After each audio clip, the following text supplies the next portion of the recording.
Hi, Jessica. Who the hell are you? The woman who's going to save your life.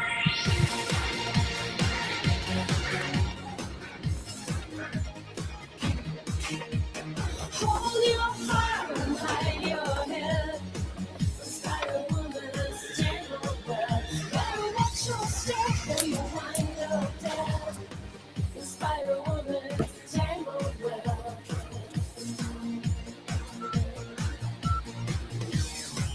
You can take my friends. You can take my name. You can hide your face. Or you can play your game. Trouble's nothing that new. I was born this broken. Just give me one thing true. And leave the rest unspoken. Let me lift the veil.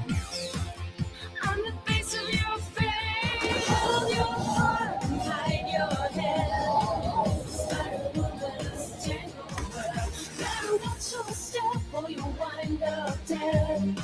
The Spider-Woman's tangled well. Hold your heart and hide your head.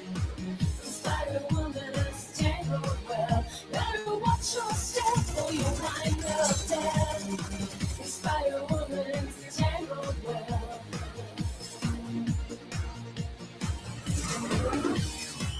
I don't like to do it.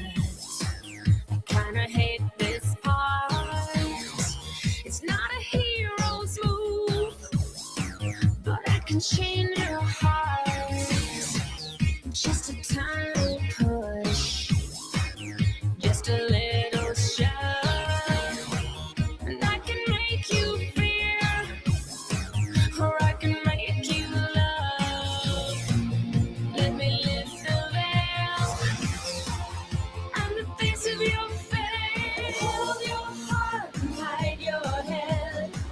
Spider-Woman's tangled well. Better watch your step or you wind up dead. The Spider-Woman's tangled well. Hold your heart and hide your head. The Spider-Woman's tangled well. Better watch your step or you wind up dead. The Spider-Woman's tangled well. The Spider-Woman's tangled well. The Spider-Woman's. Yeah, I know. Too late.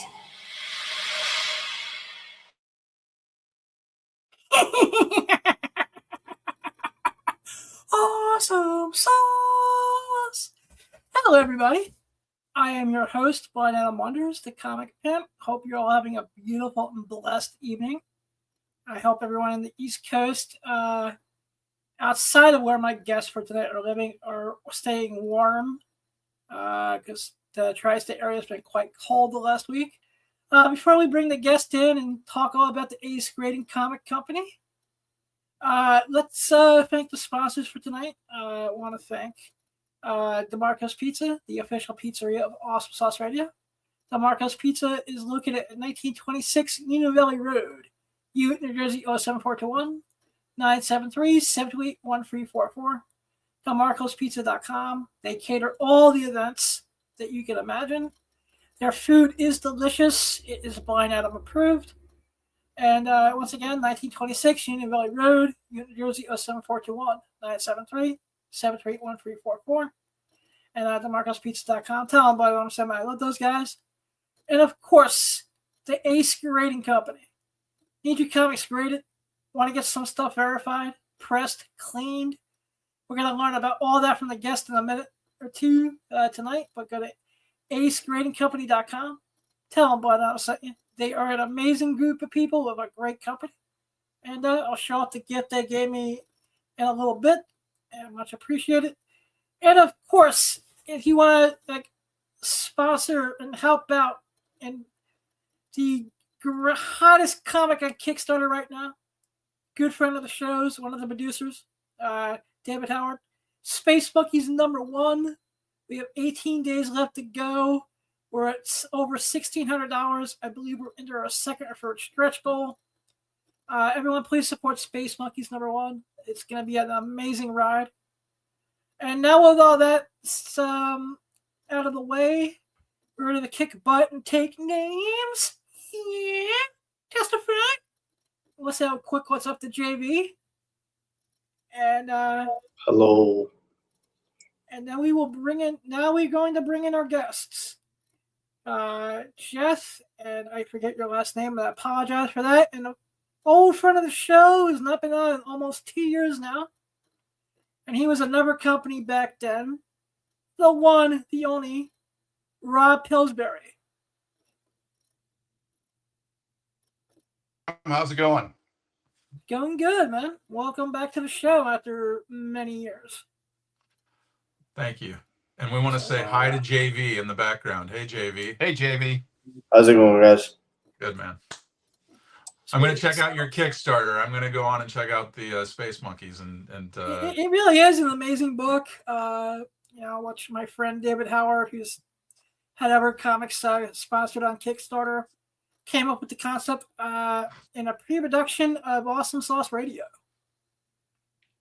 Because he didn't want to leave the back cover of one of his other books, Phoenix Throne, blank. So he drew this Space Monkey sketch. And almost 2 years later, the book is now fully funded for issue 1.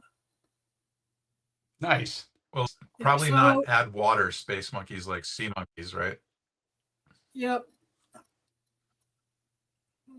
I tried to make a funny there. That was supposed to be actually, it took me a day when you said water. I said, that's right, sea monkeys. Yeah, the sea monkeys. That used to be an now we're dating ourselves. Yeah, we are. So, leave the comedy to the host, maybe. Yeah, I'll leave it to Adam. Sorry. No, you guys can take all the jokes you want. I don't care. Sometimes, all right. I have to remember back in the day that we got cool ads on the back of comic books. Yeah, the sea monkeys were one of them. I ordered about three or four of those kits, and they lasted a week or two and then died. You murdered them all. Mine lasted a day. Yeah. One time I saved up the money for the sea monkeys and begged one of my family members to help me fill out that order form and all that. Mm. It was that and the little thing of army men or muscle men that I used to like to order too. Oh, the little trunk with 100 army men in it or something. Yep. Yeah. Did you do that too? No, I never did. Okay. I heard from somebody who did that it was a lot smaller than you thought it was going to be. Yeah, it was a lot of it, and the X-ray goggles never worked. Never. I always ordered the X-ray specs, and they never, ever worked. Right. Yeah.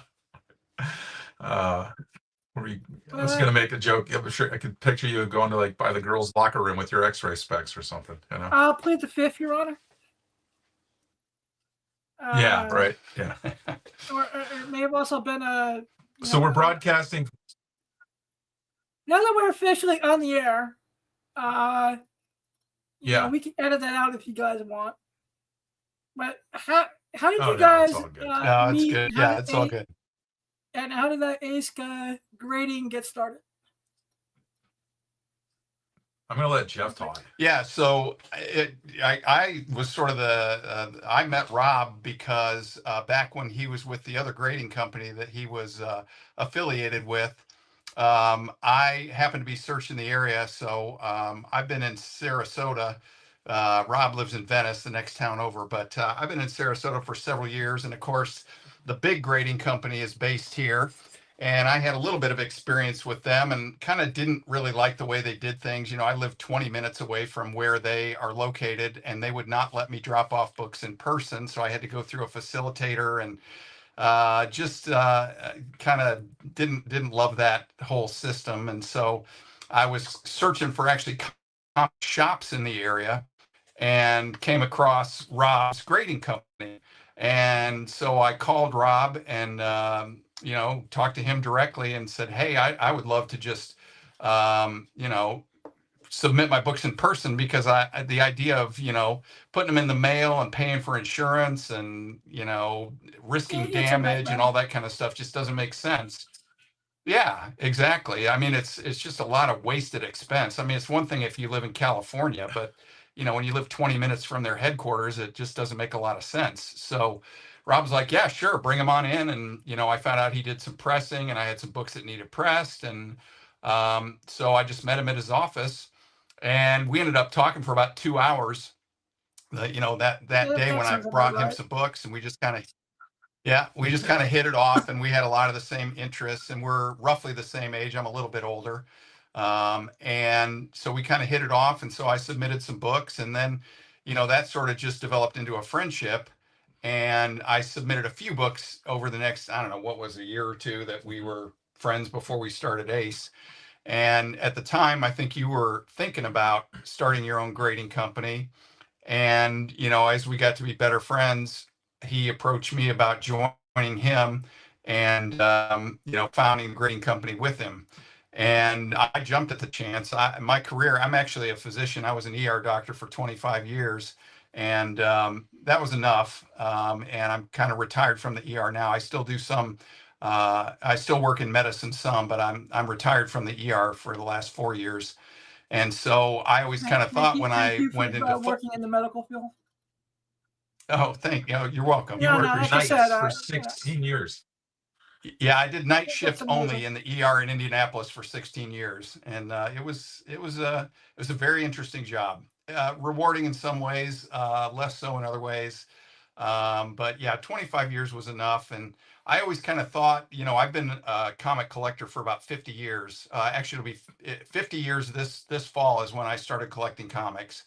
And so it's always been, kind of a passion of mine. As your viewers may see in the background, this is my office, and I've run out of wall space to display all my collectibles here.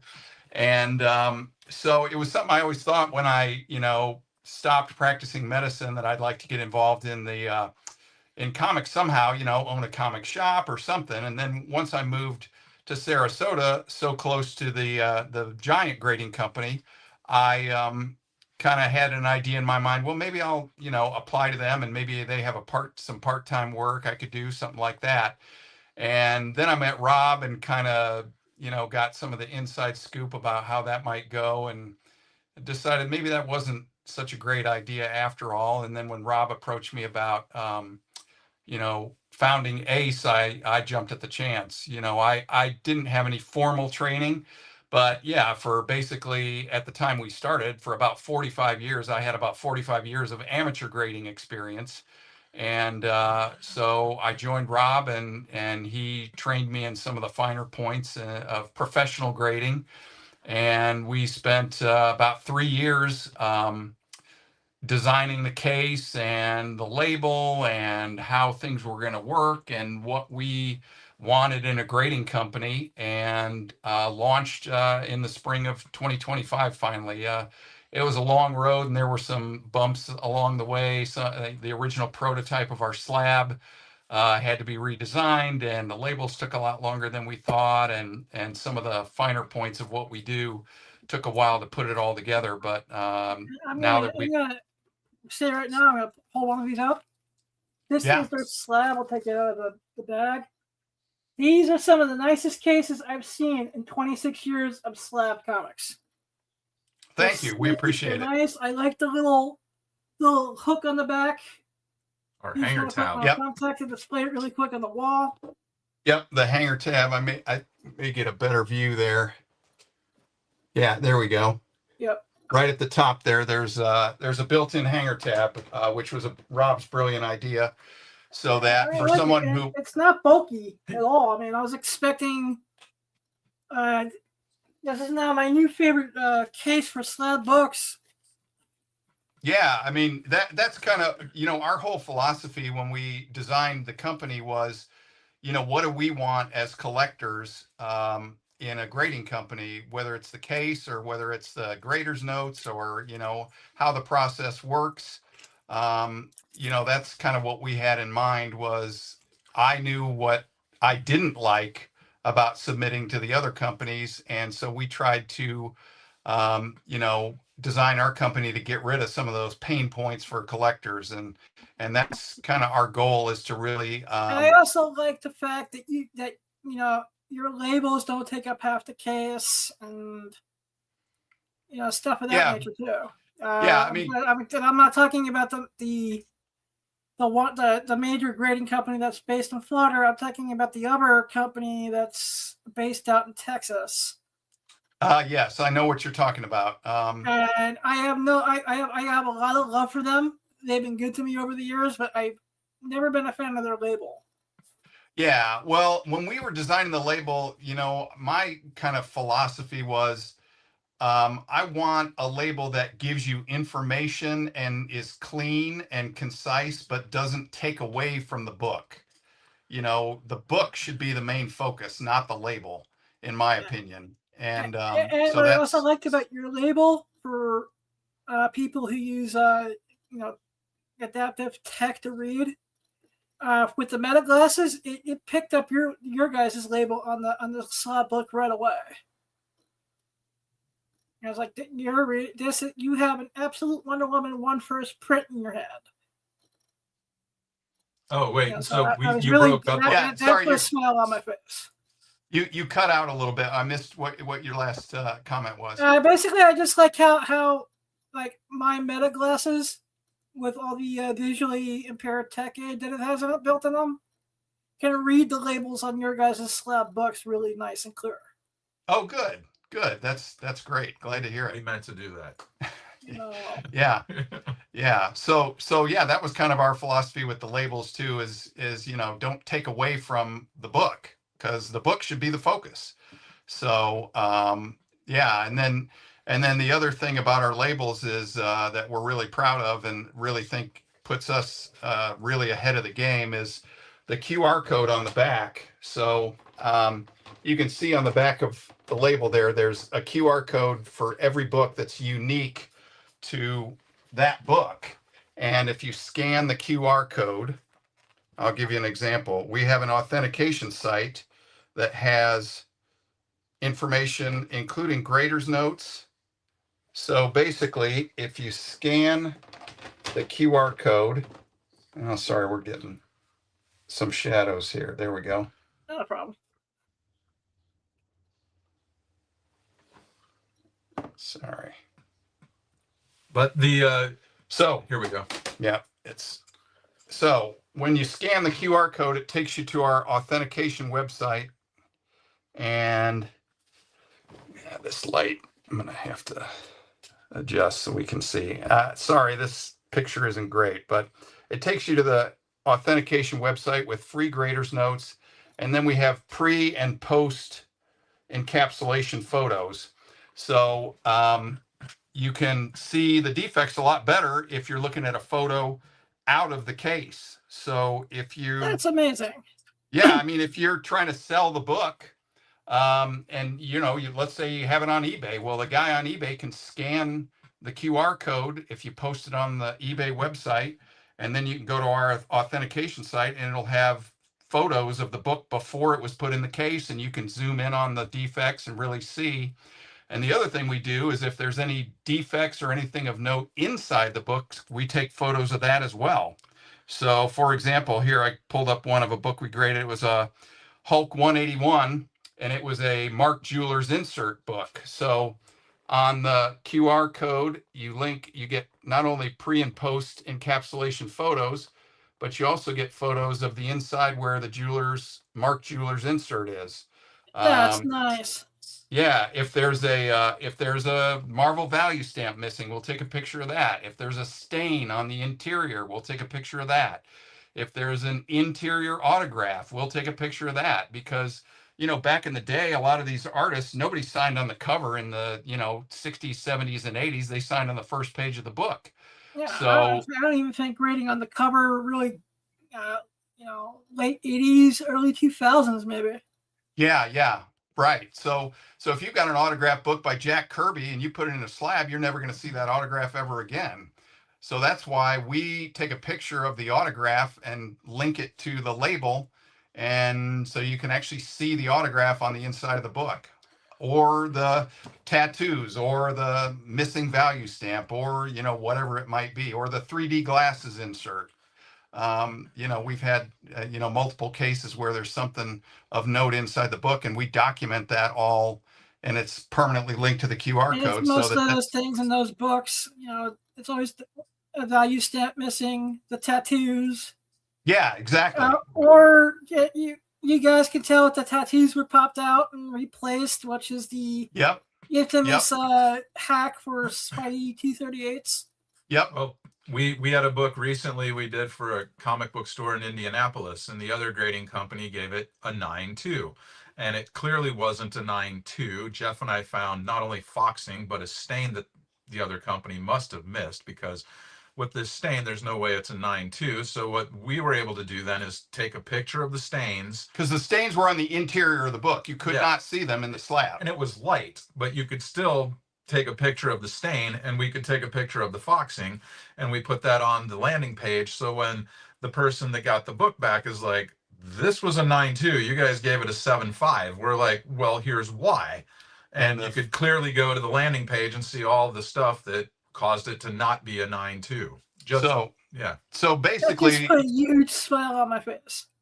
yeah. Oh. So we you know, it's kind of it's really about transparency, and you know, that's the problem with a slab, is once it's in there, you can't see anything on the inside. And sometimes there's stuff you want to see, or there may be an explanation for why the book got the grade it did. And you can't see it once it's in the slab, but you can when we document it with photographs. So that was one, I feel like that's one of our really big selling points with our slabs is, you know, the documentation and the transparency of why it got the grade it did, or, you know, or yeah, for example, the autograph, you know, what a shame to, you know, seal up a Jack Kirby autograph that you're never ever going to see again because it's inside a slab. Now at least there's a photograph of it, and you can, you know, see that anytime you link to the QR code. So, And as I'm getting more and more into getting back into this full time on the retail side of things a little bit, surprising how many Jack Kirby autographs are out there on the market. yeah. Oh yeah. Yeah. Yeah, I've got one myself, actually. It's yeah, I was thrilled to get it because I'm a big FF fan, and it was an FF autograph by Jack Kirby. So, Like I said, I actually bought a reprinted autographed 11x17 print of Captain America Comics #1, and the dude had it, you know, autographed by Stan and Jack. oh wow, that's fabulous. So, you know, the autographs are off of original autographs. He just made reprinted prints to sell at shows and whatnot. Okay. Yeah, and let me just say one other thing about our label too. The other thing about our label is we have two label colors. We have blue and yellow or gold. A gold label is for an autographed book, and once again, whether the autograph's on the cover or whether it's on the interior, you get a gold label. And if it's on the interior, you'll have a photograph of it linked to the QR code. We do not have special colors for qualified or restored books. We do, however, document if the book is qualified or restored on the label, and then there are details about why it's, you know, considered restored or qualified, linked to the QR code. You know, once again, my feeling was I don't know anybody who likes a green label or a purple label or a, you know, whatever other color label. Now, And I have nothing nice to say about the purple or blue labels, so I won't say anything at all. yeah, yeah. Just, So you know, in my opinion, you want to document that so it's clear that what you're getting, because you don't want somebody to get, you know, taken for a book that's not as valuable as they think it is. But on the other hand, if you want to display your book, you know, a lot of people don't want to display a purple label or a green label. And so, you know, our feeling was they're just all going to be blue unless they're autographed, but we will document the defect of, you know, qualified or restored on the label so it's clear, so that, you know, unless you're really not paying attention, you know what you're getting, but you don't have to worry about, oh geez, you know, it's some people are pretty OCD about it, and you know, don't like different colored labels. So that was kind of, you know, another philosophies in designing the label system for That's our company. awesome. Now for the autograph verification, what technology are you guys using to verify your autographs? Basically, I've just If done. they come in raw, Sorry. I said If they that's come if in they come raw. in raw, not Right. If they come in swapping raw up and they're not, yeah, the we other will. company's cases for yours. Yeah, so we will give an autograph label, and basically, I just do my due diligence to, I've done a lot of research on how to authenticate signatures. Looking at the pressure of the ink, and looking at it with a magnifying glass and comparing it to other autographs and other time frames, because people's autographs change over time. So depending on when they autographed it, it may look different in 1976 than it does in 1993 or whatever it might be. So we do our due diligence and just do our research and examine the signatures with magnifying glass and those sorts of techniques. And if I don't feel comfortable saying that it is authentic, then we won't give it a yellow label. That's the bottom line. But we do accept books that are unwitnessed or don't have a COA, and we will still give them a yellow label. Yeah, I've been authenticating signatures now for going on 12 years. And so the vast majority of these signatures I have seen over and over and over again, right? There's some few exceptions, like we just holdered a Clint Eastwood signature. Yeah. For that we had to do a little bit Wow. Yeah, it was really cool, and it was real. And so, the nice thing about our industry compared to trading cards is trading cards, sports memorabilia. I heard Emmett Smith say one time that only about 2 out of 10 signatures that he comes across are actually his. There's a lot of forgery in sports memorabilia. In our industry, it's generally not the case.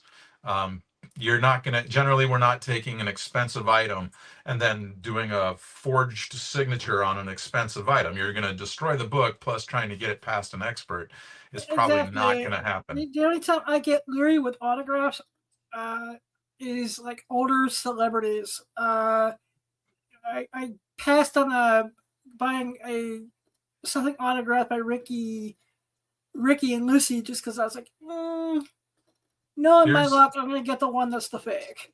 Yeah, here's the pricing seemed too cheap for something like that. Here's the Clint Eastwood. It's a 4-color number 1097 rawhide, which is a show he was on. And wow, there's the book with the signature.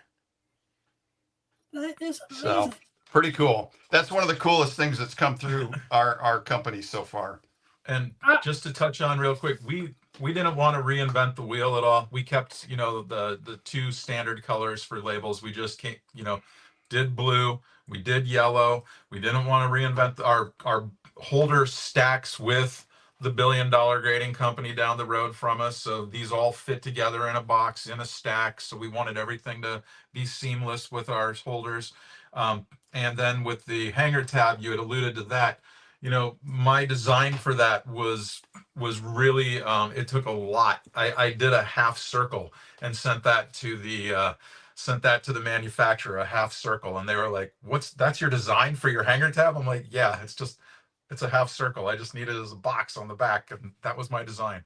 So, yeah, it took a little doing for them to get it where it would, not stick out and it would still stack and be flush and all those sorts of things, which is, yeah, the design process of the slab and the labels both. That's part of the reason why it took 3 years for us to, from the time we started till the time we were, ready to start, slabbing books. So that's awesome. So let me ask you this: are you guys just doing comics at this point? Are you comics and magazines, or we're just anything you guys won't grade, basically? We're just doing comics right now. We have ideas, our machinery, at least one of our, the machine that we use for our inner wells has the capability of, doing other things like posters and, paper money and sports cards and things like that. We have not launched that yet. We're trying to focus on being the best comic book grading company we can before we start spreading ourselves too thin and getting into other areas. Okay, but we so do I'm have. still gonna have to go to the other company for action figures and DVDs for a little while longer. Okay. Yes, correct. Yes, we have thoughts about, expanding our services and doing some of those other collectibles in the future. But right now we just do comic books. And I guess the one other thing I should mention too is Golden Age books. We do slab Golden Age books. However, because of the inconsistency of the size of Golden Age books and thickness and everything else, we have to do that on a case-by-case basis because some of the books will not fit in our holder. Yep. So if you have a Golden Age book that you want to submit, we would just ask to contact us first, and we'll try to determine best we can whether it's something that we can work with or not. Pretty much anything under 64 pages and anything that is Silver Age to modern, we can handle for sure. 1950-ish. Mid 1950s maybe we're good to go. Before that, again, because of the inconsistency in size and thickness and factors like that, it's kind of a case by case basis. That's amazing.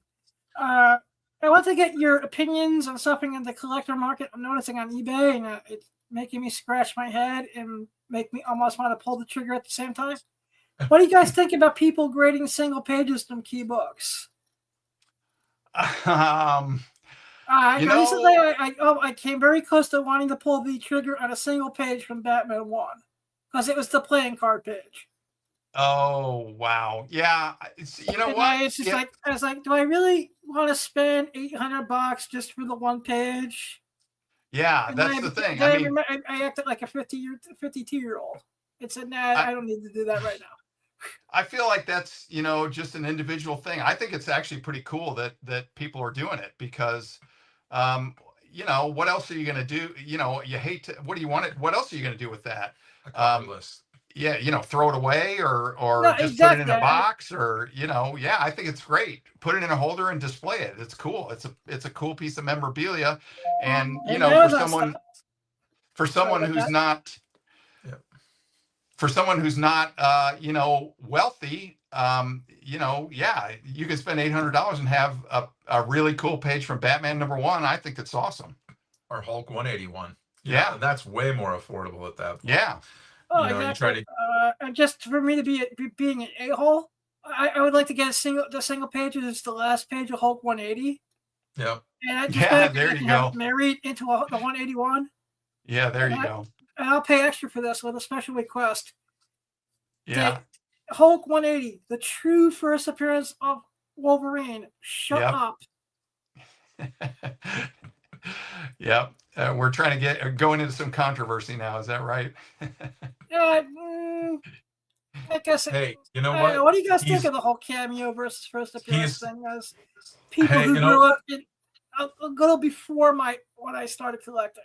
I let the industry determine that sort of thing because, Hulk 180, for instance, Wolverine is full figured. He names himself. He's right. Those are the criteria. Do you have a clear image of the character? Are they speaking and are they named, right? And all those things take place in Hulk 180. Yeah, I personally, I think the industry generally handles it the right way. Yeah. They call it a cameo appearance, cameo appearance, yes, and then first full appearance. And most people think the first full appearance is more desirable. So the first full appearance is more valuable, but the cameo appearance is also valuable. It's just not as valuable. And my personal feeling is that's kind of the right way to do it. Yeah, Hulk 181, you get Wolverine on the cover. It's so cool. And compared to the Hulk 180 cover is like, okay, Wendigo versus Hulk. It's one of the big deal. When you think of a kind of cult covers, that's probably like both of them have Wolverine on it for me for #1 and 2, and they get reversed. Yeah. Yeah. So, I think our take on it is just the industry tells us pretty quickly as to, what a first appearance is. There are a couple of books out there that they get muddy, but in my opinion, Hulk 181 and 180 is not one of them. Yeah, true that. The other one for me is also the Uncanny X-Men Annual 14, X-Men 266. Oh yeah, the And Gambit. Yeah, that's if you even care about that. yeah. Like, I couldn't care less about Gambit as a character. Couldn't care less about. I went and got my X-Men 266 signed by Jim Lee, Claremont, and by let's see, who else did I think it was just maybe at least 2 signatures on it. And I couldn't wait to sell that book because I'm not a Gambit guy. So yeah, there's certain books out there that like, for instance, New Mutants 89, right? The first Cable, right? Or is that 88? Yeah, 87. 88? 87? Yeah. 86 and 87. So I sold that book, couldn't have cared less once again, because it was Cable and Rob Liefeld, and I was just didn't care. So certain books I let go, and I've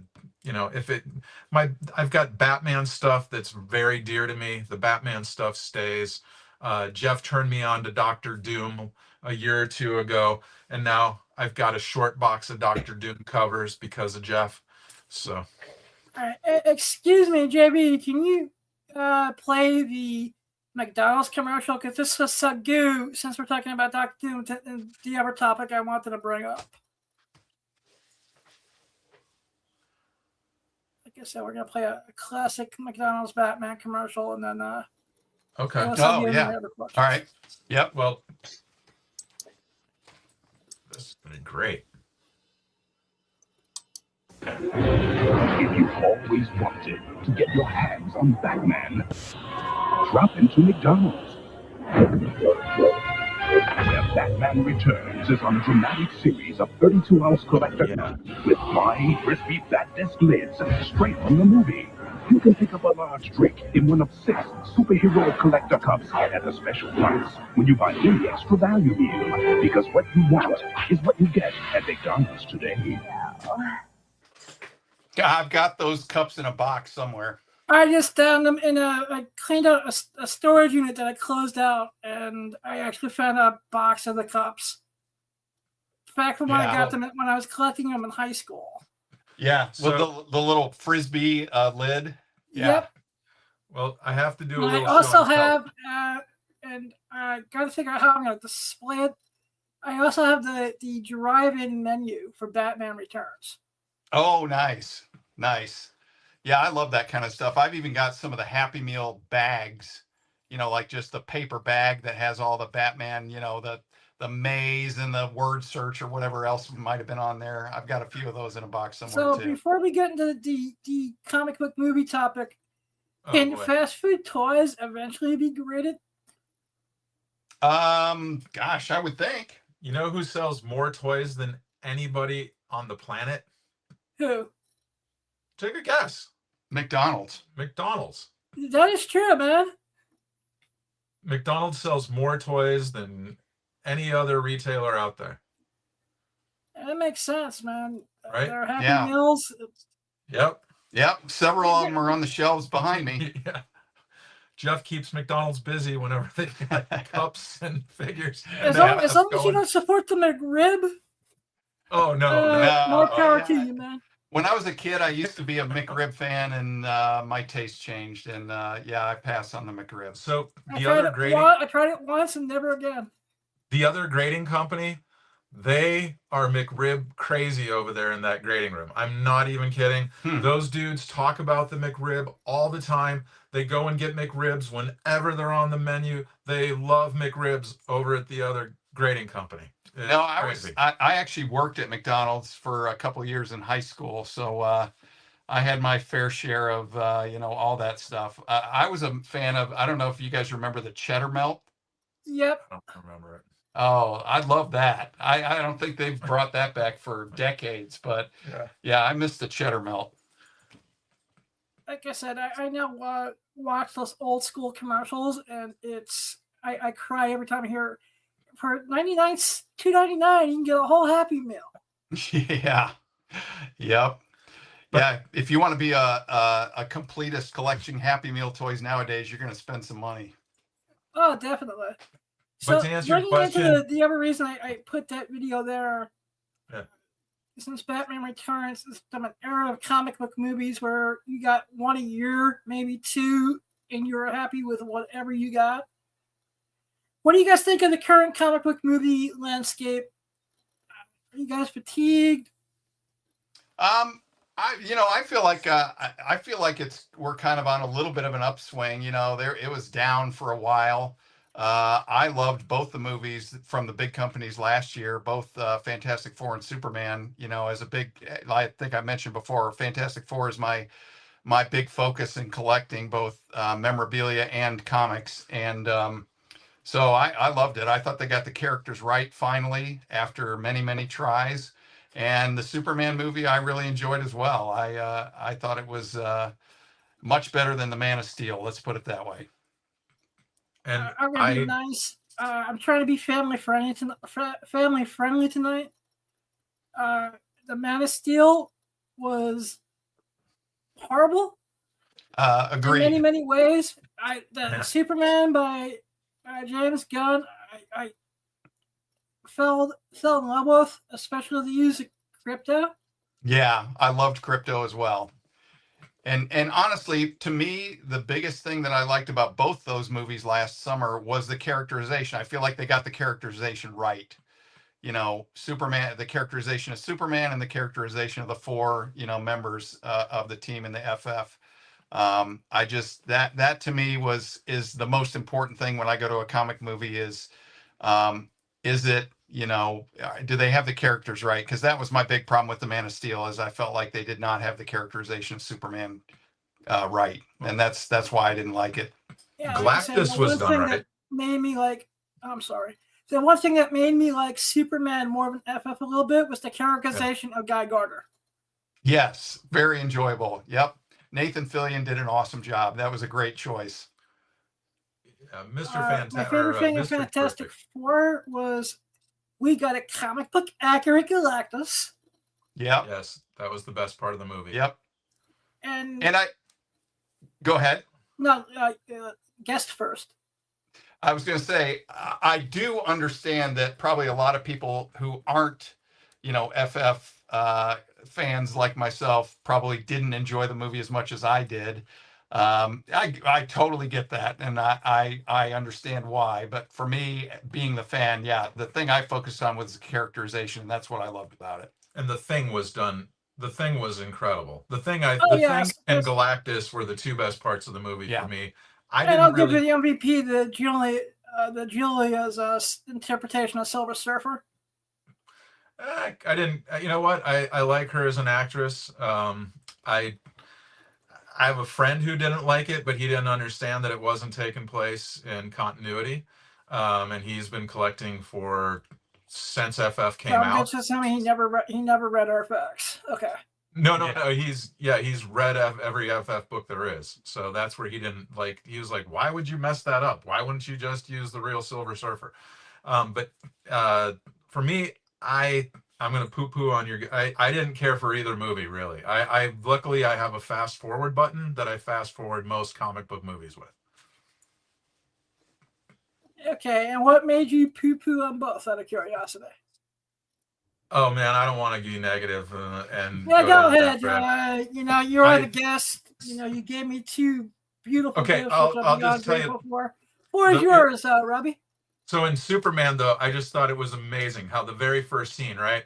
Superman just got his butt kicked. He's laying in the snow, and he's like, "Crypto, take me home, boy." And Crypto grabs him by the cape and takes him like a block to the Fortress of Solitude. Like a block. Took him like a second away, drug him to the Fortress of Solitude. I'm like, oh my gosh, the Fortress of Solitude was right next door to where he got his butt kicked. So I couldn't stop laughing at that. But okay. And then Lois and Clark had a 10-minute fight, and I'm like, this is like watching your parents fight. So I couldn't do either movie. So okay. To answer your question, what movie? And I like movies that people don't like. Like I thought Black Adam was awesome. I loved it, and most people can't stand Black Adam. So I didn't see it, so I can't comment on that one. yeah. Give me a minute because I need to see. My only real problem with Black Adam was its main actor, because I wasn't watching Black Adam. I was watching if you smell what the Rock is cooking. He's cooking. Yeah. I love The Rock, so it was all I liked him. I love the Rock. I can't remember one thing he did outside of WWE. Yeah. That I enjoyed on screen. Yeah. So mostly the comic book stuff that I really like is Watchmen. I thought was a masterpiece. V for Vendetta was a masterpiece. The first Iron Man movie was amazing. The first Spider-Man movie, Homecoming, was incredible. You know, those were the movies that I've really loved. And you're talking to a guy who, like I said, I love. I still think that one of my favorite comic book movies of all time is Batman and Robin. Oh yeah, because it's so over the top campy. It's the '60s TV show on the big screen. Exactly, but Arnold Schwarzenegger is playing Mr. Freeze so seriously. Yeah, the cheesiest, most Yeah, that movie was dialogue awful. that it's hysterical. Yeah, in my opinion, Batman and Robin was so bad that it was entertaining. It was so bad. It was so bad it was entertaining is how I kind of looked at it. Yeah. It's okay. What killed the dinosaurs? The Ice Age. Yeah. Yeah. And then the Batman whips out the back credit card. Yes. Oh. Yes. All right. And the skates, the ice skates. Yeah. And the boot. Yeah. Yeah. So yeah, I'm trying to think of what my guilty pleasure movie is. Superhero movie or comic book movie, I should say. Boy. So Adam, Yes. I'm going to kind of change up the subject real quick, if I may. Yeah, do it, man. Hey, so this last week there was a book that came out called Dork, right? Yes, we were going to get to this, but let's do it because I want to know, did you get to read it yet? Yeah, I did. It's not my cup of tea, and that's okay. I mean, I'm not really, and it's a little. Hey, I don't watch SpongeBob. I don't watch silly stuff. I like to be fun at the club still, but this is a little too silly for me. But I did buy them because I hate FOMO and I didn't want to miss out on these. And yes, this is a 9.4. So you took it. You so the most dangerous drug on the planet, the fear of missing out. Yeah. Yes. Yep. So I couldn't miss out on Dork. So I bought them, and luckily this copy came from my comic shop. And when they advertise 9.2, it comes in as a 9.8. I mean, that's wow. My comic shop still had copies. Yeah, luckily it was on eBay. They had a copy of the variant cover, so I got one for $5 and shipping. So that was awesome. This one I then paid. I paid only $15 for this one because it has this scuff on the back. I didn't buy it that way, but it unfortunately came in that way. But then I can show, have Jeff hold it and show it off why it's a 9.4. And in the holder, you can barely even see this scuff on the back. That's actually like 6 inches long. It's right. It goes from one side to the other. Right there, if you can see it. Yeah, and it goes across the whole. It's hard to see, but it's right there. Yeah. And getting back to the QR code, so we took photos of that, and you can see it a lot more on the raw book than you can in the slab book. And so that's once again, if you're trying to determine whether that is the copy for you, you got raw pictures you can look at and see the defect a lot better. That's amazing. So Rob, after reading it, is the book worth the hype and all the critical and speculative pricing that it's getting right now? On Dork, do I think it's worth it? Is that what you're asking me? Yeah. Yeah, you cut out for a second there. So I just, it's short printed. I talked to a store owner here locally that said that, and he's an Eisner nominated store owner here. I'll give a shout out. It's Bat City Comics Professionals and Matthew and his wife Shannon over at Bat City. Oh, they're Comics awesome. Professionals. They're Yeah, awesome. they are So, awesome. That is Yeah, that is a I met them at New York Comic Con 2 years ago. yeah, they have a fantastic store. It's really top shelf. Yep. But Matthew was just talking about how the last kind of book like this that had orcs in it, he ordered and they didn't sell whatsoever. This book came out and every copy on the shelf was gone by noon. You know, he opens at 11 and he said he only ordered 10 copies. All 10 copies were just gone. Unfortunately, That's the story I'm hearing across the entire industry right now. Right. This book was totally under ordered. Nobody ordered it because they were like dork. And then, you know, as it got to release, now it quickly went to, you know, the second printing of it's going to be way more printed than this first printing. And the cover looks terrible for the second print too, by the way. I'm hearing rumors it's already being fast tracked for a third print. Hey, but you know what? I will say the artwork on the interior looks really cool. There's some panels that I saw in there that I was like, that's sweet. Like the cool thing about this is too, Dork, he carries the shield around, right? And it's got an eyeball on his shield. Well, his shield talks to him. So the whole time he's like going to fight people, the shield is like, hey, throw me so I can go like chop the head off of this creature. You know, and he's like, oh, will you tone it down? We're not killing yet. And the whole time the shield's like, no, we want to kill. So, that's awesome. Yeah. So and like I thought that was interesting. I grew up on things like Milk and Cheese and Beavis and Butthead, so I love Milk and Cheese. My cup of tea. Yeah, Milk and Cheese is awesome. I had a Milk and Cheese T-shirt back in the day. Evan Dorkin is a genius. Yeah. Here's another one I wanted to just show real quick because this is I'll let Jeff show it off.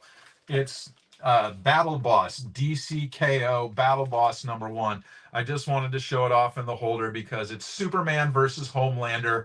That's what everyone's been waiting for, is this image of Superman versus Homelander for the first time. I love the cover. I thought the story inside was meh. Oh, you didn't? Okay. Yeah, this is the B cover. Yep. So I collect. I shouldn't say I collect, but I've got a Boys #1 signed by Garth Ennis, and it's a 9/8. And but I did not read The Boys, but I've seen all the TV shows and Gen V also. So that show is fabulous. Yeah, that is a brilliant show. It's an amazing show. I don't think Superman should have defeated Homelander as easily as he did. Oh, did that take place in this book? Yeah. I didn't even open it up. Spoiler alert. Okay. Yeah, just basically, you could tell that Warner Brothers DC was in charge. Well, not Warner Brothers proper, who owns the TV rights to The Boys. Well, it's published. DC published it, even though Dynamite is on here. Dynamite's on the cover. It was published by DC. When you look at the indicia, it only says DC. Yeah. But truly, I mean, if you think about it, Superman isn't going to lose to really anybody, right? He doesn't. And so I'm looking at Homelander, and Homelander he takes some major losses on that. Granted, he most of the time beats people up, but he can get his butt kicked. That's where I'm going. My money's on Superman all day long versus Homelander. Yeah, true that. It's going to be a cool book to get signed by Anthony Starr at shows. Yeah. Yep. But and that's where I dig the Man of Steel and how I like how good-natured he is, right? I love that he is truth, justice, the American way, like he is apple pie. I love that about him. Yeah, me too. That's Superman. The one thing I do like about modern day, that they're starting to get back to calling it truth, justice, and the American way. Yeah. Yep. Yeah, I agree. That's what I love about Superman, the most powerful guy on the planet, and he doesn't use it to help or to make himself, rich or powerful. He uses it to help people. That's, I think, why people love it so much. Definitely. Yeah. So yeah, I have two questions about Florida, real quick. Oh, Yep. Shoot. How like public transportation friendly is it? Well, let me say this. So I lived in Indianapolis for 20 years before I moved to Sarasota. And Sarasota is probably a third or a fourth the size of Indianapolis. And the public transportation system in Sarasota is better than the public transportation system in Indianapolis. I will say that. Now, that being said, it's not a big city. I don't know what I think the population of the city is not that, 50,000 or something. And the population of the greater metropolitan area is like 150, something like that. But for a city of its size, it's awfully good, public transportation, and they do a lot they have a system. I can't promise that I understand exactly how it works, but they have something called Breeze, which is part of the public transportation system. That must be what you guys call paratransit. Okay. Yeah, and they have, if you are elderly and have trouble driving or getting around and you don't live in the metropolitan area, they will come to outlying areas and pick you up. It's almost like a free taxi. Yeah. And so I don't use it personally, but I know a little bit about it. And my understanding is that it's pretty good for the size of city it is. Now, for bigger cities like Tampa or Miami or Jacksonville, I really can't speak to that. I don't know what the public transportation systems are like in those bigger cities. That's fair. But yeah, in Sarasota, for the size of city it is, it's pretty good. We have a lot of bus stops that I see. We have a lot of people using the buses. And then I also see that there's a lot of accommodation for people that ride their bikes as well as take the bus, to where then they can quickly mount their bike on the bus and get down the road. Nice. Yeah. I guess my other question is, if you had to travel to one comic book convention in Florida, what would it be and why? Mine's easy. Yeah, mine's MegaCon. Yeah, MegaCon, by no doubt. Yeah, no doubt. The most creators, the most people. Yeah, it's on a par with NYC. I've never been to NYC or San Diego. I haven't been to those, but I can tell you it's probably as big and maybe bigger than Chicago, which is one I've been to many times. And the creators they have are top notch. Both the pop culture celebrities are top notch. I have stopped looking at the guest list because I know I can't make it because I'm being compensated very nicely. The house and cat sit my parents' house and their cat where they go to Vietnam for the month of April, and they leave that last week of August where MegaCon is taking place. Oh yeah, that's too bad. Well, if you get a chance, I would recommend it. Now, I will say that a couple years ago I went on Saturday, and I will not be going on a Saturday again anytime soon. It was wall to wall people and pretty chaotic. And, if you don't go on a Saturday, you may miss some of the events, some of the, panels with some of the big names or things like that. But in my opinion, the way to do it is to go Thursday and Friday and maybe Sunday. Or if you go, I guess I've not done this, but you could go all 4 days and just know that Saturday is going to be chaotic. And you go with the idea of, okay, I'm going to hit these 2 or 3 panels and that's all I'm going to get done that day. Yeah, the one year I did go to MegaCon the Saturday, I had someone push me around. I paid someone to push me around on the wheelchair for the day. Yeah. Well, it's one of the smartest things I ever did because, that was on par with like New York Comic Con. Yeah. Rob, are you going to be coming to the 30-year anniversary of Big Apple? The what year anniversary? 30. 30-year anniversary of Big Apple. Well, real quick, for MegaCon, if you can get a VIP badge, the best way to go to MegaCon is to get a VIP badge, to go when the doors open at 9 rather than 10 to the general public. To go at 9, you've got an hour where you get stuff done. Then when the doors open to the general public, there's about another hour till 11 a.m. till it really fills up. So you got about a 2-hour window to go get a ton of stuff done. Generally, I can get a lot of stuff done in those 2 hours. And if you get a press pass for most of the Fan Expos, they let you in at 8:30. Oh, Nice. well, that's you Yeah, get that I don't know. perk, Maybe but I the don't get security was doing that, was being a little extra kind for someone with a disability. I can't tell, but it. Yeah. for Fan Expo Boston a couple years back, they're like, hey, you can go in and do what you have to do right now if you want. I was like, okay, and I was able to get like some interviews that didn't have like a billion different background noises. Mm-hmm. But to answer your other question, I'll have to see if Mr. Mike Carbonaro wants to have me up to that show for the 30th year anniversary. This last one he just did for November, I did not get up there. And I had been to the previous couple before that. With Mike, sometimes it's just kind of which way the wind's blowing and how he feels about it.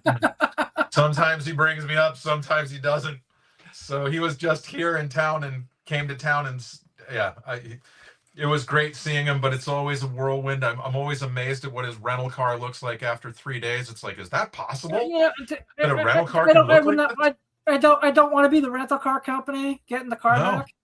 No, you don't want to be the maid that picks up his hotel room either.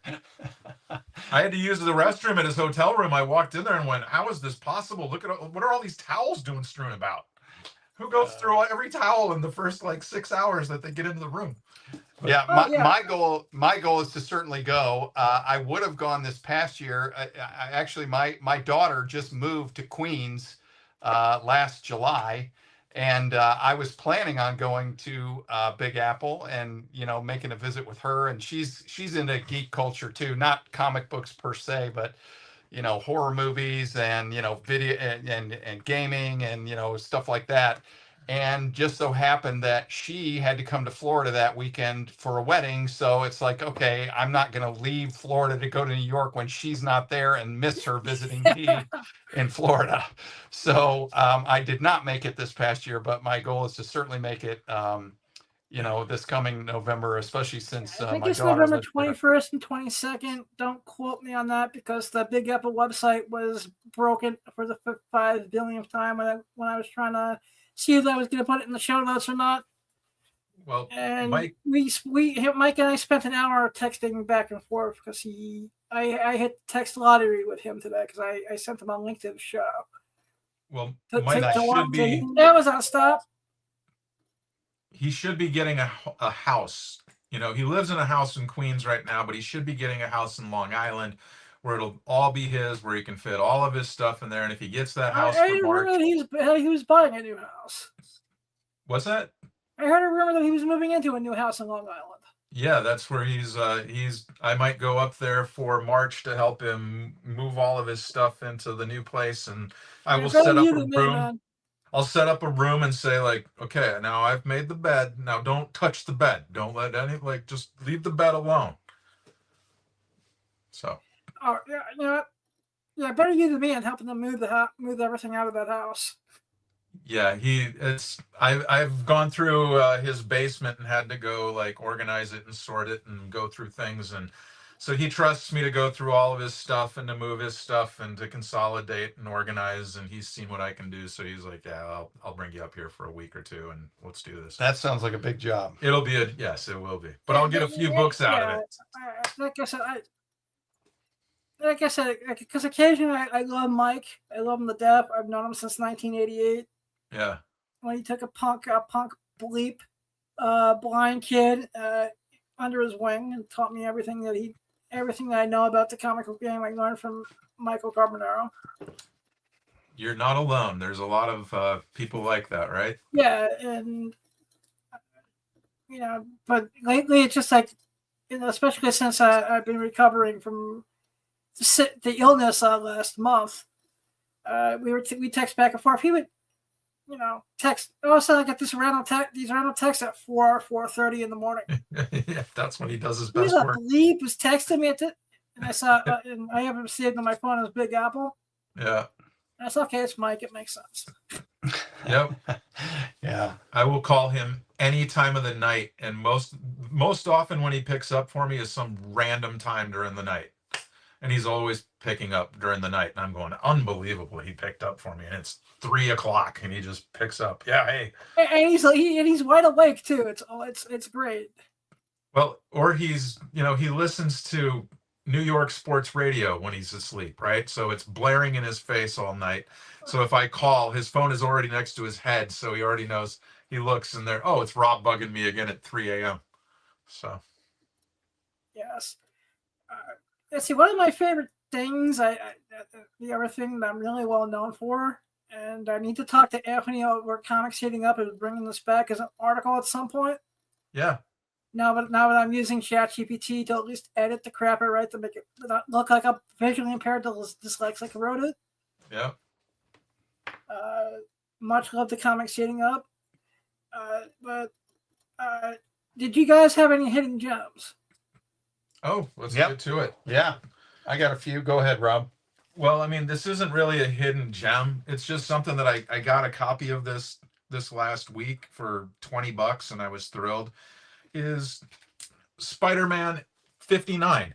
It's the first Mary Jane cover you get, right? And no one ever talks about this book. No one ever cares. Is it the one where she's got the go-go boots? Yeah. Yep. Yeah. And I got it for $20 because it's VG. But at the same time, it's like, I did have an issue 42. I had it signed by Ramita. I had it signed by Stan. I sold it for a pile of money. And then I'm like, okay, I'm without that book now. So, but I saw this and I'm like, hey, I don't have this book for $20. I got it. And I was thrilled to get a copy.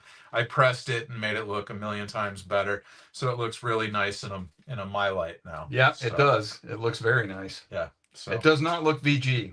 Another thing, Jeff got me into collecting Dr. Doom. This isn't a hidden gem, but that's my Fantastic Four #5. It's the highlighter variant cover. The kid highlighted.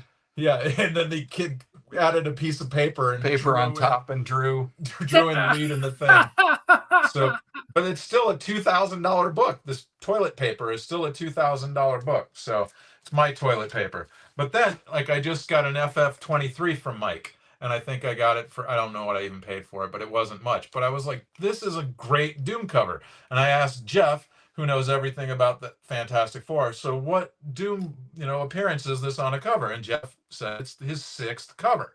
6th on the FF. I think it's 7th overall because he also was on ASM number 5. Yeah, is that the issue where they go into the microverse? No, that's 16 and 17. All right, just because the only reason those are my 2 favorite Dr. Doom appearances ever is because of the Hanna-Barbera cartoon. Yep. I love that cover to number 17. I got it in a box back here, but yeah, that's one of my favorite early FF covers. Is number 17. And that's also one of my favorite episodes of the short-lived radio show from the 70s. Oh yeah. Yep. Let me ask you this: what famous Saturday Night Live actor got his start playing Johnny Storm? Bill Murray. Wait one second. All right, nice. Someone else who knows it. Wait, Jeff has this. Hold on. He's got it. He's got the album. Hold on. Wait, David listed as an album? Yeah. Yep. Here it is. Here's some hidden gems. Yes. It's a 4-album set. Wow. Of the Fantastic Four radio show. And just to confirm what you said, the Fantastic Four cast, Bill Murray as Johnny Storm. Yep. Whoop. So there it is. Yep. I've got the 4-album set of the radio show as part of my FF collection. I didn't even know that existed. Yep. Yeah. I've been listening to them on YouTube a lot. Yeah. Well, Dr. Jeff has most everything. So he's I have a pretty big FF memorabilia collection. Yes. Let me ask you this: do you have any back in the early '80s? They did the Fantastic Four gum. I have it. You had the plastic container. The what? It was like the plastic container that the gum came in. Yes. Oh, I actually have more than one. Yes. So there was one that was released in the 90s that has the plastic container. It has, I believe it's the cover to FF number 350. Walt Simonson cover featuring the Thing. and that's in a like a plastic, almost like a book shaped thing that has gum in That's it. awesome. Yeah, I have that in a box. Yeah, that one I don't have handy. As I said, I ran out of wall space a long time ago.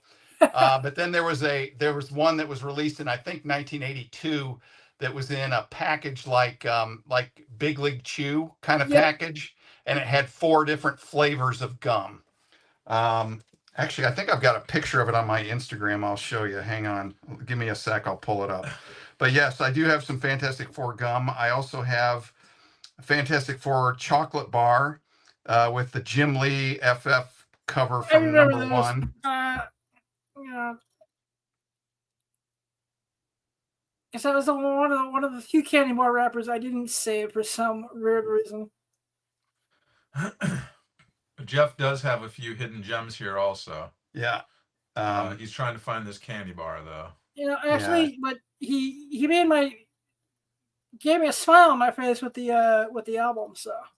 Oh yeah, good. Well, those are really pretty. I mean, how often do you see those records? I mean, Exactly. I've never seen them. Yeah, I've never seen them any other time. Right. I don't even see the old school Golden Record reprints anymore.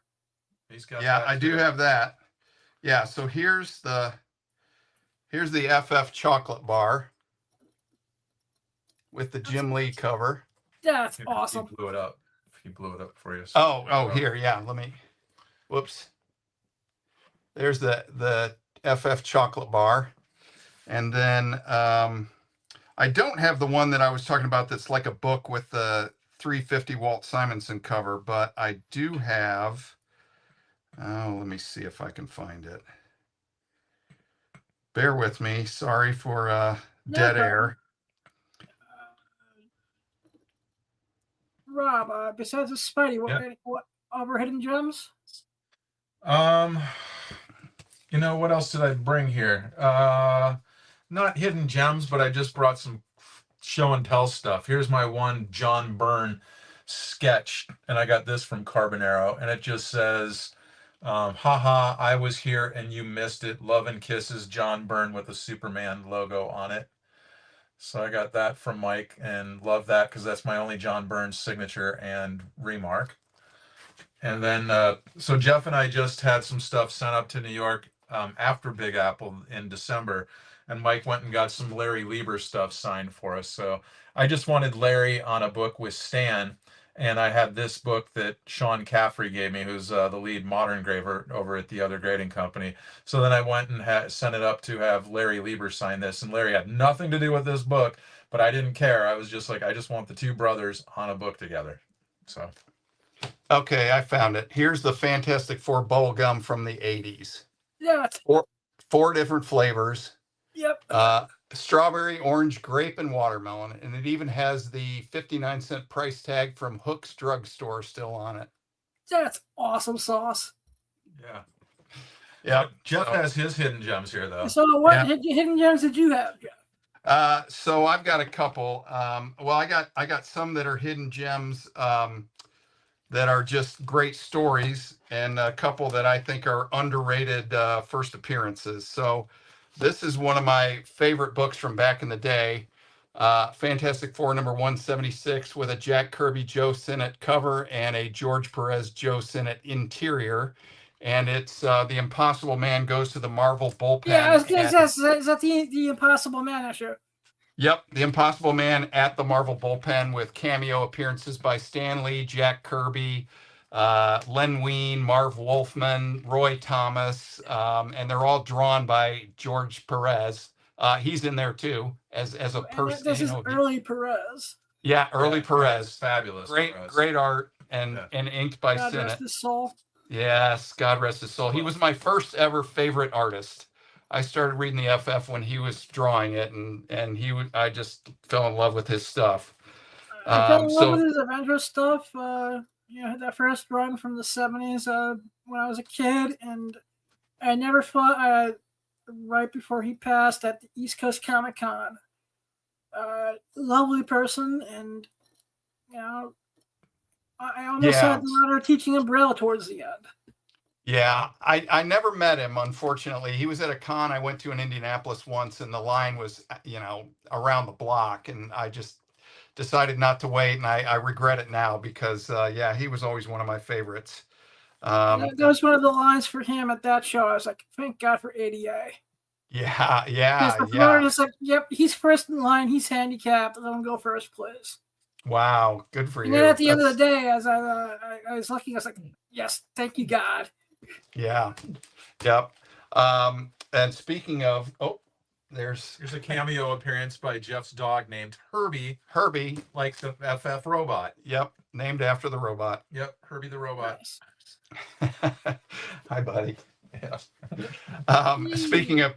Speaking of Perez, I got another. This is the variant cover from Volume 6, Number 1, which is awesome, and got a signature up in the corner there. That's a 1 in Nice. 500. They do a 1 in 1,000 black and white version of that Jeff has also. Yeah, I got that one as well.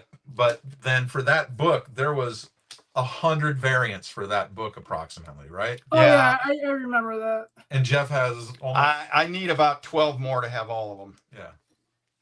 So that was, I don't normally go crazy on the variant covers, but for that one, I decided there were so many of them I wanted to try. So, and speaking of that, here's 4 more of them from the same issue, the Ross Virgin individual covers.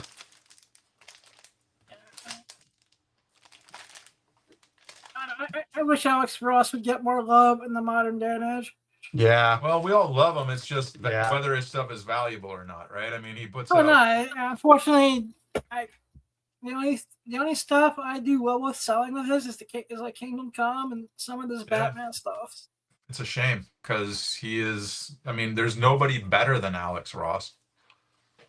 You know, Yeah. people as good, but nobody's better than Alex Ross.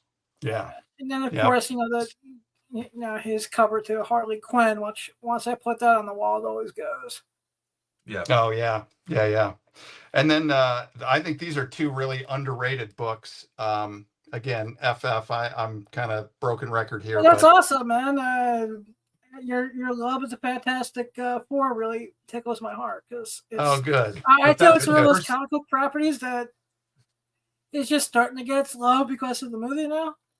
Yeah, well, I hope so because I've been, I made that was the 2 of the first 3 books I bought were FF books, the current book, and then I bought a Marvel's Greatest Comics that was a reprint of a Lee Kirby, and ever since then I haven't stopped collecting them since. But anyway, these 2 books, 15 and 54 from the Volume 2, 54 is Legacy 483. They're basically the first appearance of Valeria Richards. 15, she's from she's a variant from a different universe, and 54 is her birth. And one of the more controversial births in all comics. Yeah, it's a very complicated, convoluted story, but at any rate, Franklin gets all the love, and that FF Annual number 6 with his birth is, one of the more expensive books in the run. But nobody seems to care so much about Valeria, and Yep. some people, know about her first appearances, but not that many. And I think that's really underrated because I think she's a great character. I love the way that what they've done. her. I actually think this is where I think Disney would make a killing is do an animated future generation show with Franklin and Valeria. I agree. Bring Totally. in the kids from Power Pack. Yep. Well, Jeff was saying that Valeria is on par with Lunella Lafayette for being the smartest person in the Marvel universe also. Yeah, they kind of hint around the fact that she might be smarter than Reed. Actually, and there's a couple of the Hickman stories where he shows her to be smarter than Reed and Doom combined. Yes. And she played a huge part in that in the recent year-long Doom storyline. She's basically the reason he got defeated at the end. And so I think, eventually she's going to get her flowers, and those books are going to become, sought after eventually.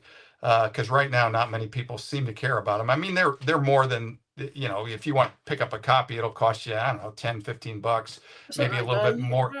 You still find if you hunt, and maybe this where I'm a little bit more, spoiled when it comes to being able to dig at small comic shows in the New Jersey area. Uh-huh. Not sure if I dug at a Clifton Comic Expo or one of the local expos. By me, I can find it for like $5. Yeah, exactly. And exactly. some dealers, overstock that they're bringing from the warehouse. Yeah. Yeah. Nobody really cares yet. Yeah, but I think that's going to change eventually because she's too good of a character, I think, and especially if she appears in a movie or a show or something, people are going to start to realize what a great character she is, and yeah, those maybe will be more sought after. But we'll see. But then the last one I'm going to give you is I don't have a copy of it. I have a copy in the trade paperback. It's Astro City #1/2. The Nearness of You. So the original. Is that that's the Wizard Mill? Yep. The Wizard exclusive, which I had a copy back in the day because in the 90s I did have a subscription to Wizard magazine, and it's like a half-size issue, and it's reprinted in several places. It's reprinted. This is the first trade paperback of the Confessor storyline by the great Kurt Busiek. Yep. Busiek, and it's the story. It's a one-off story at the end, and it's just a fabulous. I would say. Have you read it, Adam? Yeah, it's been a couple of years. I also remember when issues 2 and 6 were two of the hottest Image books of their day. Yeah. Yep. They sure were. But that story, I just love that story. I think it's such a great premise, and kind of an emotional story. It's probably one of my top 3 comic stories of all time that I really enjoyed. I just think it's brilliantly done. And Busiek just comes up with these concepts and these stories that, in retrospect seem kind of obvious, but he just does it in such a way that it's, just a very sophisticated story. And I thought it was, just a brilliant, great story. So it's probably pretty hard to come across a copy of the Wizard exclusive, the 1/2, but they have reprinted it in multiple different places. And if you can pick up a trade paperback that has it in it and enjoy it, or get it online, I would highly recommend it. It's just a great story. Definitely. So, and then I want to just touch on one last thing. What separates having my books pressed from you versus some of the other amazing presses that we have in the industry? Well, I mean, the first thing that we do that nobody else does is we will pre-screen any book that comes in automatically to let you know if it would benefit from a press. Because once again, this is something that I kind of experienced back in the day when I was submitting books. Is anytime I submitted a book to the big company, I would automatically press it, because even if I looked at it and I said, I think this is a 9/8, I didn't want to take any chances, because you're leaving money on the table, especially because some of the books I was submitting for grading because I wanted to sell them. And, the difference between, for example, I submitted a Batman Adventures #12, and it was a 9/8. But if it had been a 9/6, that would have been a difference in about $2,000 in value.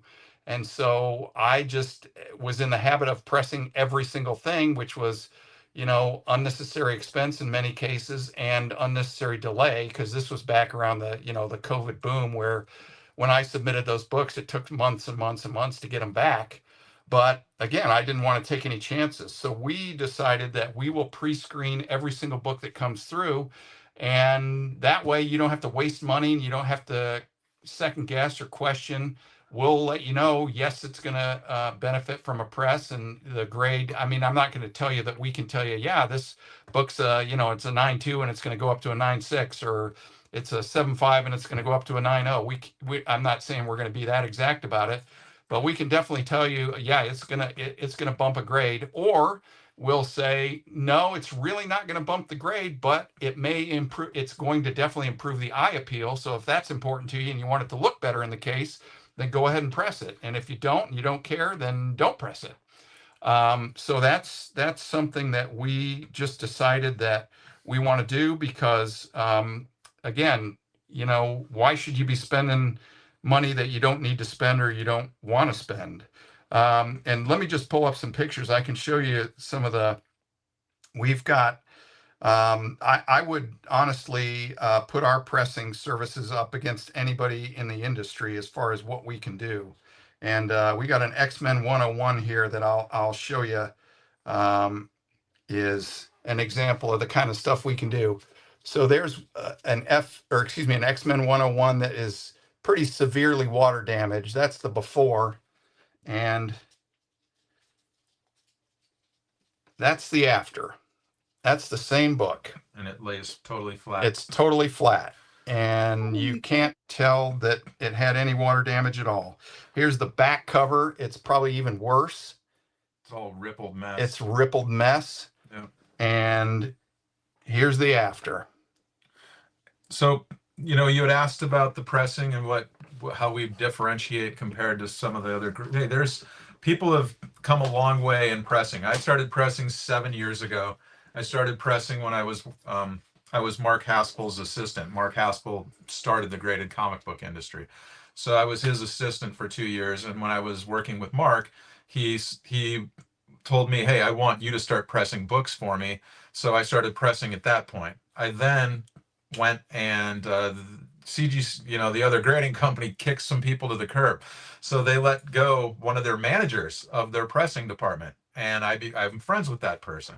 And that person showed me how they press. So I'm using, in essence, the same techniques that they're using. Actually, let me interrupt here because I would disagree with that because over the years, you especially, but we have really done some experimentation and really refined the process. Yeah, we have. There's a big difference between pressing a modern book and pressing a Bronze Age book or a Silver Age book. Yeah. The paper is different. The process is different. What you can accomplish is different.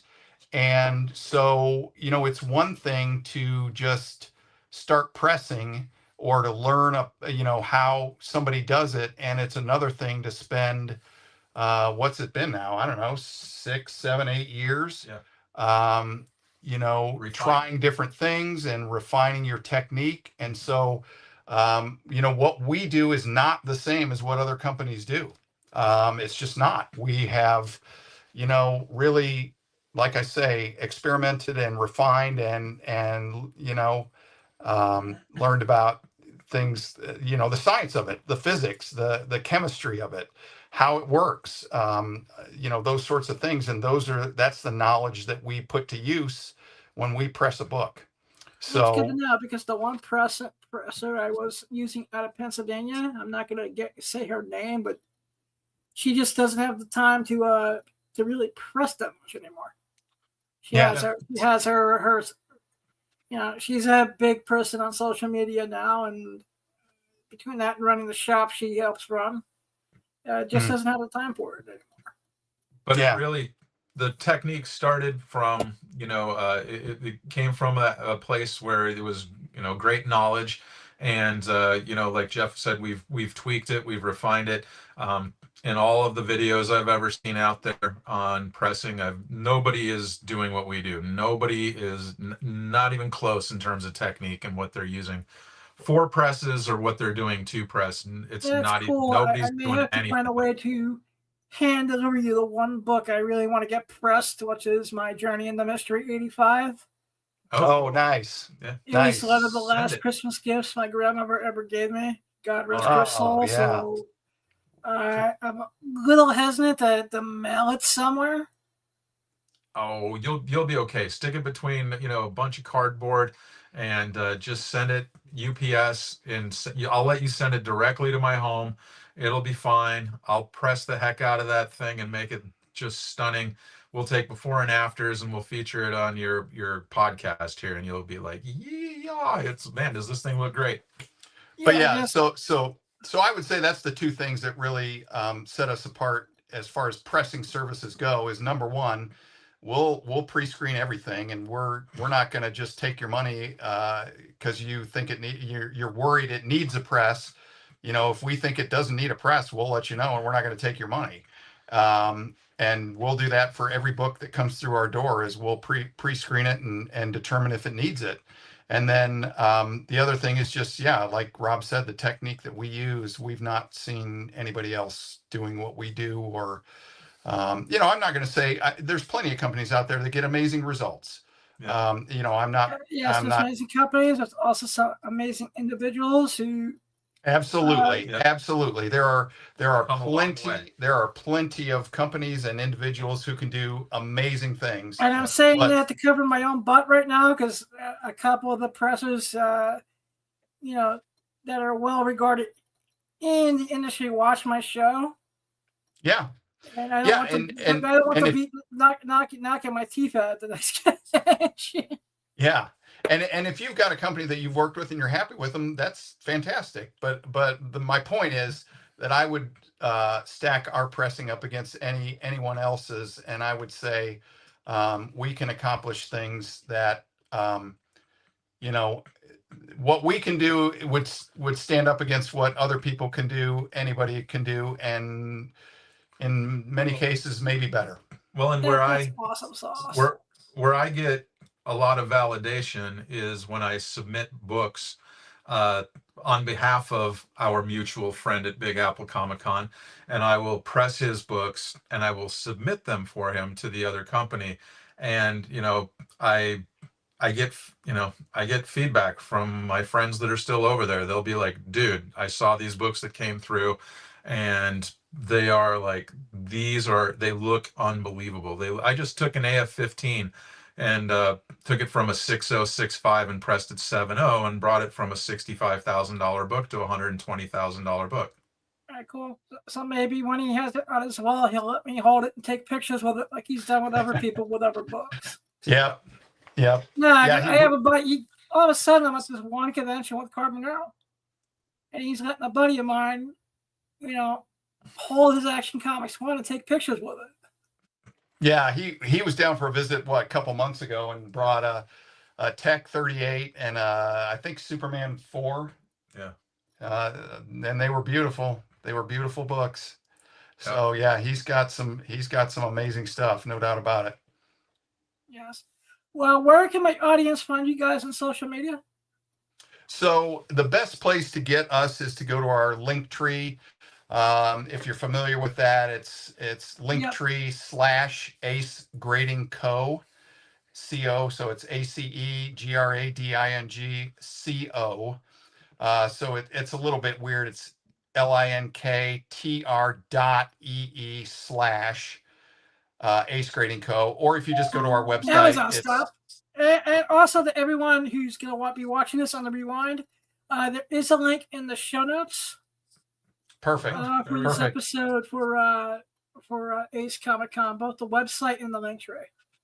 Wonderful. Great. Yeah. And then just, so that's where, there's links to our social media. We're just now, as two old guys who are having a steep learning curve on social media, we're just getting that stuff up and running. But that's the best place to reach it is our link tree. And then our website is just acegradingco.com. acegradingco.com. Yep.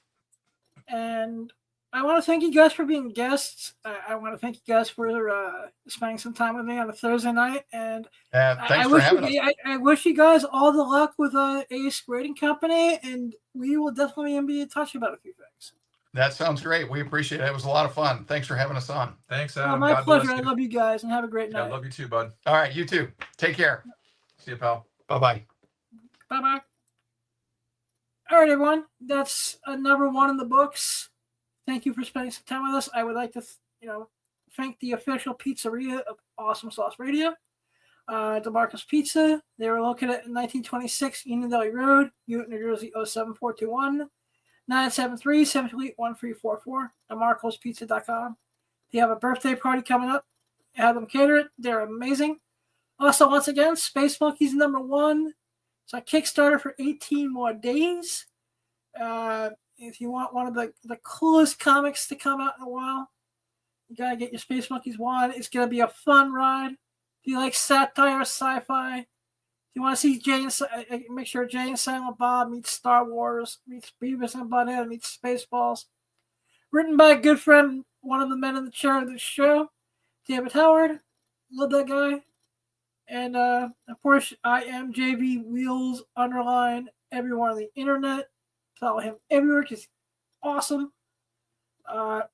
Instagram at the Real Blind Adam. And I just want to say that you don't need to have a vision. Please go chase your dreams. You just want to catch them. I love you all. Blind Adam out.